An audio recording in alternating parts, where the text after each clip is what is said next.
سلامونه، وخت مو په خیر. په دې هیله چې روغ جوړ بستئ او د صحت جامې په تن ولرئ.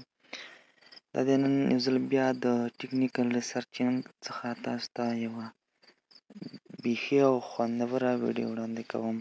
په دې هیله چې زما یوټیوب چینل سره لایک او سبسکرایب کړئ.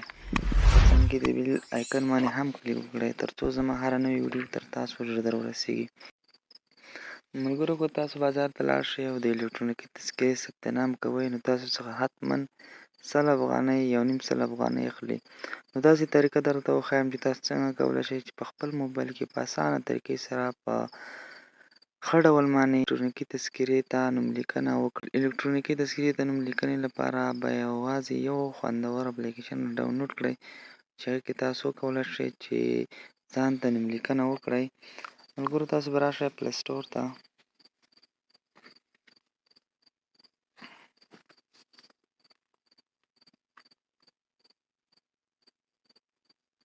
پلی سټور باندې به کلیک وکړئ، خپل موبایل کې پلی سټور خلاص کړئ.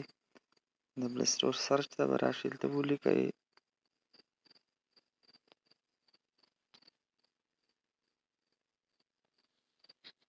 ملګرو، دغه مو چې سرچ کړ دغه به تاسو ځان ته را ډاونلوډ کړئ. دغه اپلیکیشن دا مو چې را ډاونلوډ کړه، کله دې پلی سټور څخه تاسو به راشئ او انسټال به شي. ډایرکټ دلته به راشئ دغې اپلیکیشن ته. دا ګورئ ما ځان ډاونلوډ کړی دی. الکترونیکي تذکرې پرون به در سره که نه ما ته واټساپ کې میسج وکړئ، زه به یې درته در ولېږم. ګورئ ملګرو، ما سره دغه پی ډي اف فایل دی، خو بیا هم پکې ایډیټ کولی شم. ولې؟ ځکه چې دا اپلیکیشن داسې هم کولی شي چې پی ډي اف فایل کې ایډیټ وکړي. ښایي دغه بیا به کلیک ته واخلئ او را به شي او دا به پکې انتخاب کړي. همدا اډوب به انتخاب کړي، اډابي. دا هم چې کله انتخاب کړي دلته به تاسو ته دغسې خبره خلاصه شي. ګوره دې کې ملګرو تاسو ایډیټ کولی شئ، په هره برخه کې ایډیټ کولی شئ. دې کې تاسو خپل نوم ولیکئ ورته پاس. ګوره زه راځم دلته ورته خپل نوم لیکمه.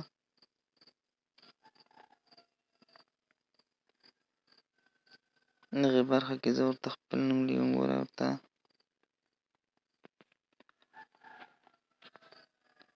د تخلص ولیکئ. په دې طریقه باندې تاسو ایزي په توګه اسانه باندې څه کولی شئ، خپل ثبت نام کولی شئ. ملګرو، اپلیکیشن کې په خوندوره توګه تاسو کولی شئ چې ځان ته الکترونیکي تذکرې نوملیکنه وکړئ. ملګرو، که ویډیو مو خوښ شوي نو زما یوټیوب چینل سره لایک او سبسکرایب کړئ تر څو زما هره نوې ویډیو تر تاسو ژر در رسیږي. د خدای په امان، ښه چا